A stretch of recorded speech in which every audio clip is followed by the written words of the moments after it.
www.djbasking.com www.djbasking.com Sachin बापू सचिन बापू सचिन बापू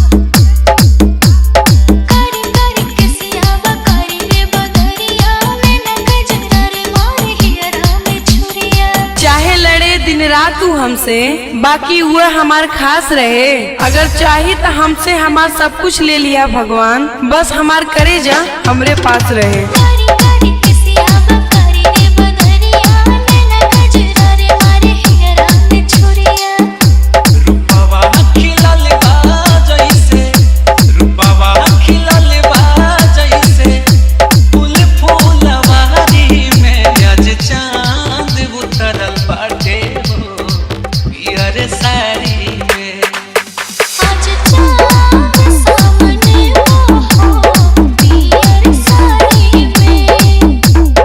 सचिन बापू सचिन बापू सचिन बापू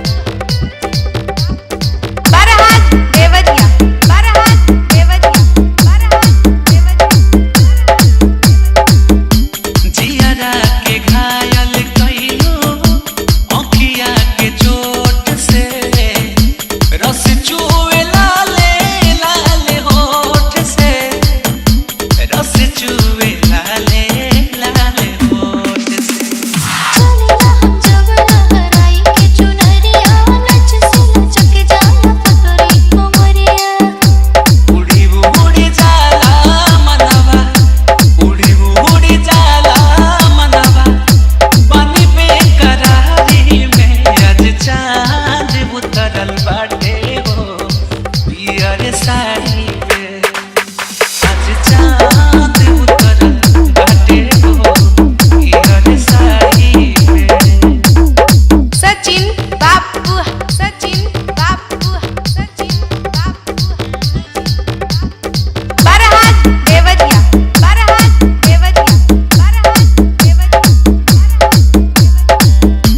रूपवा के देख बदले धड़कन के धुन हो अखियाँ देख दिल के सुकून हो अखियाँ देख दिल के सुकून।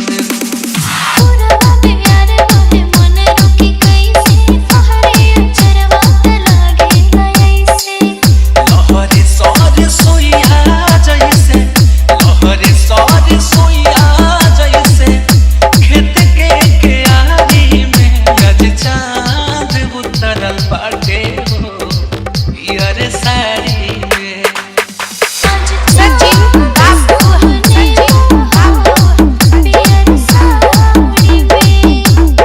Download from djbasking.com